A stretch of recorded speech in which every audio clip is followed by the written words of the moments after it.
तर नितीन गडकरी यांचं थोड्याच वेळामध्ये मतदान पार पडणार आहे आणि नितीन गडकरी ज्या मतदान केंद्रावरती मतदान करणार आहे तिथनं आढावा घेतला आमच्या प्रतिनिधींनी. बघूयात. आदिवासी बहुल आणि नक्षलग्रस्त असलेल्या गडचिरोली जिल्ह्यात आज पहिल्या टप्प्यातील मतदान प्रक्रिया जी आहे ती सुरू झालेली आहे आणि पोलिसांच्या सुद्धा यामध्ये कडेकोडपणे बंदोबस्त लावण्यात आलेला आहे. आपण इथं बघू शकता की सकाळपासून अशाच प्रकारे मतदारांनी लांब रांगा सुद्धा लावलेल्या आहेत आणि आपल्या मतदानाचा हक्क बजावण्यासाठी इथं सकाळी 7 वाजतापासून नागरिकांच्या जे आहेत ते लांब रांगा लागलेल्या आहेत. आपल्यासोबत काही मतदार सुद्धा आहेत ज्यांनी आपल्या मतदानाचा हक्क बजावलेला आहे.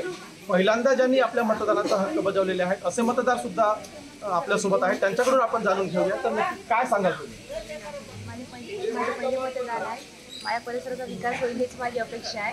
माझं पहिला मत माझ्या विकासासाठी. आपण इथं बघू शकता की अशा प्रकारे पोलिसांच्या सुद्धा कडेकोडपणे बंदोबस्त लावण्यात आलेला आहे. कारण काही दिवसापूर्वी छत्तीसगडमध्ये मोठा घातपात झालेला होता.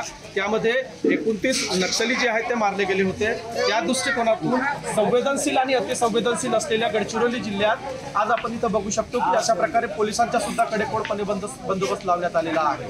म्हणजे आज जो आहे मतदान सकाळी 7 वाजेपासून तर दुपारी 3 वाजतापर्यंत गडचिरोली जिल्ह्यात सुरू राहणार आहे. याकरिता मतदान प्रक्रिया जी आहे पूर्णपणे राबवण्यात आलेली आहे. मतदान यंत्रणा आहे ते पूर्णपणे सज्ज झालेली आहे आणि मतदारांचा जो कौल आहे तो सकाळी 7 वाजतापासूनच आपल्याला इथं दिसून येत आहे.